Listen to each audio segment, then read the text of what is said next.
Bismillahirrahmanirrahim. Assalamualaikum warahmatullahi wabarakatuh. Perkenalkan, nama saya Anzar Ahmad Fauzan, mahasiswa Sekolah Tinggi Ilmu Ekonomi STMI Majalengka. Akan mempresentasikan materi saya perihal Knowledge Management System. Perlu kita ketahui juga bahwa di sistem informasi manajemen itu ada beberapa kategori ya, sekitar ada 10. Yang salah satunya itu Knowledge Management System. Saya akan membacakan perihal manfaatnya dan mencontohkan perusahaan apa sih yang pakai KMS tersebut. Oke, disimak aja ya. Oke, teman-teman, perlu kita ketahui juga bahwa di sistem informasi manajemen ada beberapa kategori ya, yang tadi udah sebutkan ada 10. Di antaranya yaitu Business Intelligence System. Yang kedua, Executive Information System. Ketiga, Customer Relationship Management. Yang keempat, Salesforce Automation System. Yang kelima, Financial Accounting System. Selanjutnya, Knowledge Management System. Selanjutnya, Marketing Information System, Supply Chain Management System, Transaction Processing System, Human Resource Management System. Nah, sekitar ada 10 ya. Nah, berhubung saya akan membahas tentang Knowledge Management System, kita coba lihat pengertiannya dulu, yaitu Knowledge Management System adalah metode pengidentifikasi, pengumpulan, dan mendorong penggunaan knowledge atau pengetahuan yang ada dalam perusahaan guna membantu perusahaan memenangkan persaingan bisnis. Banyak ya persaingan bisnis seperti pemasaran, terus product development, dan lain sebagainya ya. Dengan segala sistem TI atau teknologi informasi, metode ini membantu para sumber daya manusia yang ada pada perusahaan untuk dapat memaksimalkan kinerjanya, yaitu saling bertukar pengetahuan tentang mereka dahulunya di organisasi, contoh spesialnya itu. Oke, selanjutnya kita masuk ke manfaat KMS tadi ya. Yang pertama kita lihat di slide, ada meningkatkan kinerja karyawan. Seperti apa sih contohnya? Jadi seperti ini. Jadi para karyawan itu memberikan pelayanan terbaik kepada pelanggan. Nah, jadi dengan ada pengalaman dan pengetahuan, para karyawan itu bekerja lebih total gitu. Nah, dan yang kedua itu meningkatkan proses pengambilan keputusan. Nah, ini jadi demi mewujudkan bisnis yang kompetitif, KMS ini sangat membantu sebuah perusahaan untuk mengambil beberapa keputusan penting. Jadi pengambilan keputusan yang lebih baik gitu. Ya, tentunya berdasarkan informasi dan pengetahuan serta pengalaman aktual perusahaannya. Oke, lanjut yang ketiga, yaitu menciptakan inovasi dan perubahan. Jadi KMS ini diharapkan melahirkan ide-ide dan teknologi baru dengan cara menciptakan kondisi yang baru yang mendorong meningkatkan kreativitas dan mengembangkan ide-ide baru. Ya, sama seperti hal tadi lah. Kata besar itu pengetahuan, meliputi pengalaman juga.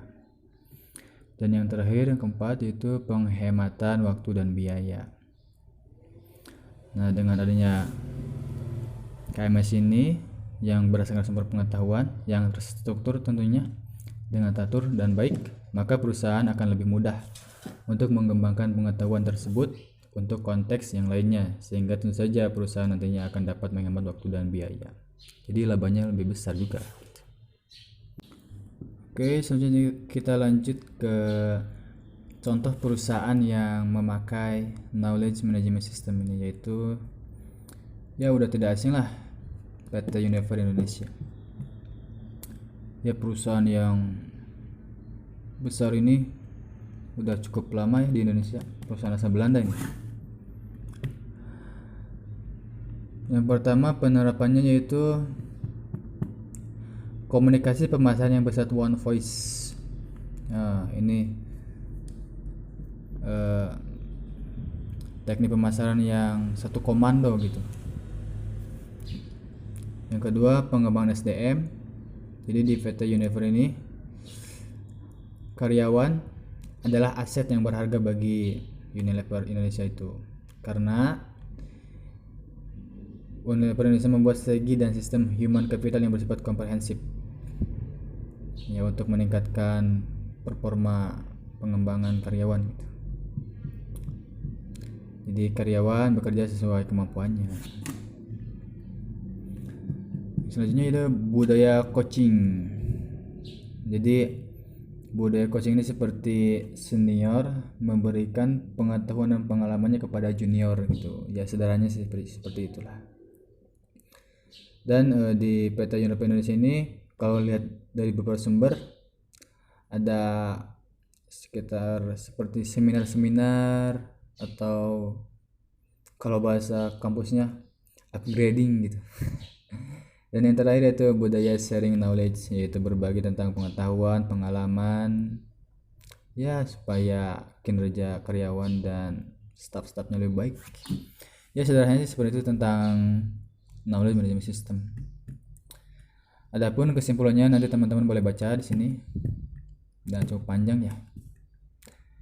Ya jadi knowledge management system itu sistem manajemen berdasarkan pengetahuan, pengalaman ya, supaya kinerja lebih baik, lebih optimal, lebih efektif, efisien dan dapat terus berkembang.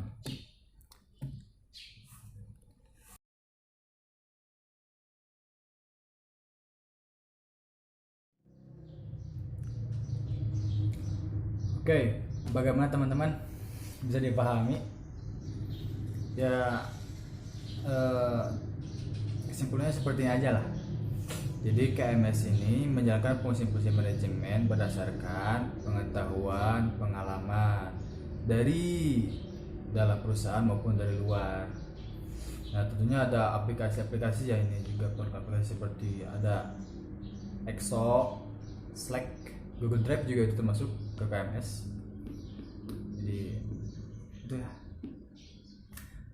Ini tentunya butuh revisi-revisi lagi, terutama saya juga gak pakai clip on ya, dan suara di sini luar.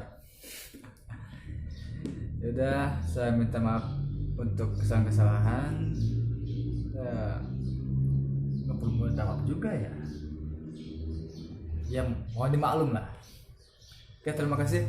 Assalamualaikum warahmatullahi wabarakatuh.